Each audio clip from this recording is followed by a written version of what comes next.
بسم الله والصلاة والسلام على رسول الله. ازيكم يا بنات؟ عاملين ايه؟ يا رب كلكم تكونوا بخير يا رب. النهارده هنعمل بقى علشان الشتاء والمطر والبرق والرعد اللي شغال بره ده، هنعمل حمص الشام. تمام، هو باين انا غسلاه من حوالي ساعتين ونص. اهم حاجه يتغسل كويس ويتنقع شويه، اولا علشان يستوي بسرعه، وكمان علشان الغازات اي بقوليات عامه بقى تتغسل وتتساب شويه، سواء بقى فاصوليا، اللوبيا، الحاجات دي كلها، الفول المدمس، الكلام ده يتغسل على الاقل ساعتين 3 قبلها، ده اقل حاجه يعني. وكمان عشان يستوي بسرعه برضو ما ياخدش نار كتير. هحط دلوقتي، انا خلاص الميه رايحه تغلي اهي. ومعايا دي بصلايه، هسيبها زي ما هي سليمه، مش هقطعها عشان مش بحبه يجي في بقي، لو قطعته هيتهري وهيجي في بقي وانا باكل، وانا مش حابه كده. هسيبها سليمه عشان اشيلها بعد كده سليمه وهتخلص منها، يعني هي بس بتديني طعم وكمان فايده برضو وغذاء.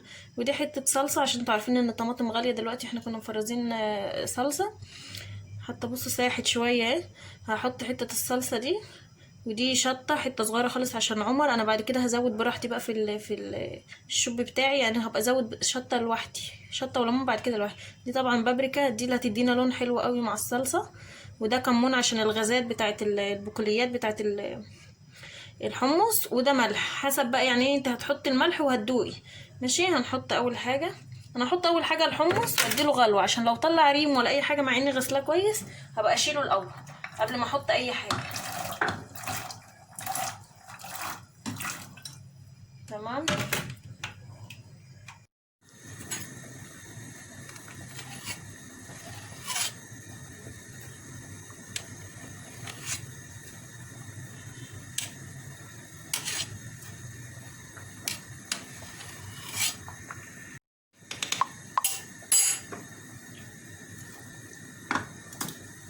نحط بقى الصلصه كده.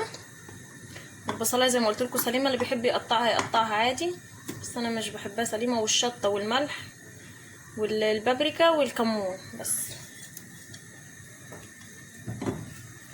هيدينا لون حلو قوي بقى. هي البابريكا هي اللي بتعزز الطماطم، يعني هي اللي بتديها لون اقوى. وكمان لو حسيتوا ان هي عايزه تاني تحطوا لها تاني. البابريكا اتكتلت شويه بس هتفك دلوقتي مع الغليان. بس شايفين لونها بقى زي بتاع بره بالظبط. وكل كمان ما تعوزوا تحمروا حطوا بابريكا. بره مش بيحطوا طماطم اصلا، يعني سواء غاليه او رخيصه مش بيحطوا طماطم، بيحطوا لون صناعي وبيحط بابريكا. تمام كده. بس هنسيبها تغلي، يعني هي ممكن يعني بالكتير قوي ساعه الا ربع ساعه بس. وهبدا ادوق، انا عايزاه دايب كده في بقي. تمام. وهزوده كمان بشويه ميه مغليين، يعني كمان كوبايه ميه مغليه. عايزه الميه اكتر من كده لان احنا اصلا بنحب الميه اكتر من الحمص نفسه. بس وزي ما قلت لكم الشطه والليمون حسب الرغبه، الليمون حطوه في الاخر. وكمان لو عندك ورق لورا حطي ورقتين، انا مش عندي دلوقتي. بس انا يعني بقول لكم بقى على حكايه الليمون والشطه، ده حسب الرغبه. انا مش قادره احط شطه كتير دلوقتي علشان خاطر ابني هياكل معايا، طبعا هيشوفني باكل فهيعاند زيي والشطه غلط عليه. بس فهحط الشطه بعدين براحتي بقى. تمام بس كده. ودلوقتي خلاص بقى هو استوى، خد بالظبط ساعة و10 دقايق. تمام، ساعة و10 دقايق او ساعة وربع بس. استوى وبقى حلو خالص. زي ما قلت لكم البصلايه دي هشيلها زي ما هي سليمه كده، هتخلص منها عشان مش بحبه. بس وشايفين لونه بقى وطعمه جميل. انا زودته بس شويه ملح عشان زودته ميه، وزودته رشه فلفل اسود. حسيت ان هو عايز فلفل اسود كده، مش عارفه ليه حبيت الفلفل الاسود فيها.